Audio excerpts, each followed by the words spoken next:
महाभारत के युद्ध में भीष्म पिता के बाद द्रोणाचार्य कौरवों के सेनापति बने।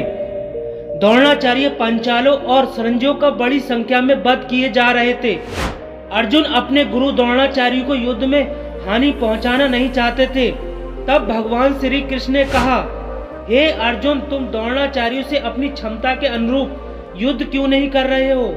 यदि तुम इस तरह युद्ध करते रहोगे तो द्रोणाचार्य आज ही हमारी सेना सहित हम सब लोगों को यमलोक पहुंचा देंगे। इस पर अर्जुन कुछ नहीं बोले। तब भगवान श्री कृष्ण ने कहा, जब तक द्रोणाचार्य के हाथों में धनुष है तब तक उन्हें पराजित करना नामुमकिन है। इतना सुनकर भीमसेन ने कहा, क्या और कोई रास्ता है गुरु द्रोणाचार्य के वध करने का? तब भगवान श्री कृष्ण ने कहा, द्रोणाचार्य अपने पुत्र अश्वत्थामा से बहुत स्नेह रखते हैं। यदि उन्हें ये समाचार मिल जाए कि उनका पुत्र अश्वत्थामा मारा गया है तब वे निशस्त्र हो जाएंगे। तब तुम लोग उनका वध कर देना।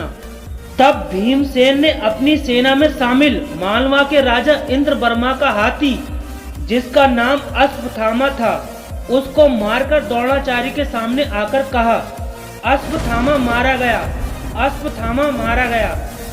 द्रोणाचार्य तब भी पूरे जोश से युद्ध करते रहे। तब आकाश से बहुत सारे महर्षि अग्निदेव को आगे करके युद्ध भूमि में आए। तब महर्षियों ने गुरु द्रोण से कहा, तुम हथियार नीचे डालकर हमारी ओर देखो। अब तक तुमने अधर्म से युद्ध किया है, अब तुम्हारी मृत्यु का समय आ गया है।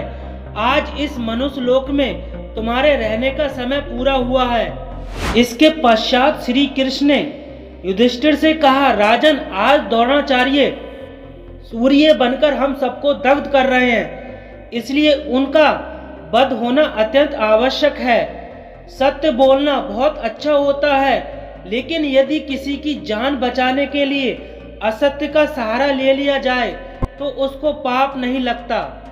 द्रोणाचार्य और किसी की बात पर यकीन नहीं करते हैं।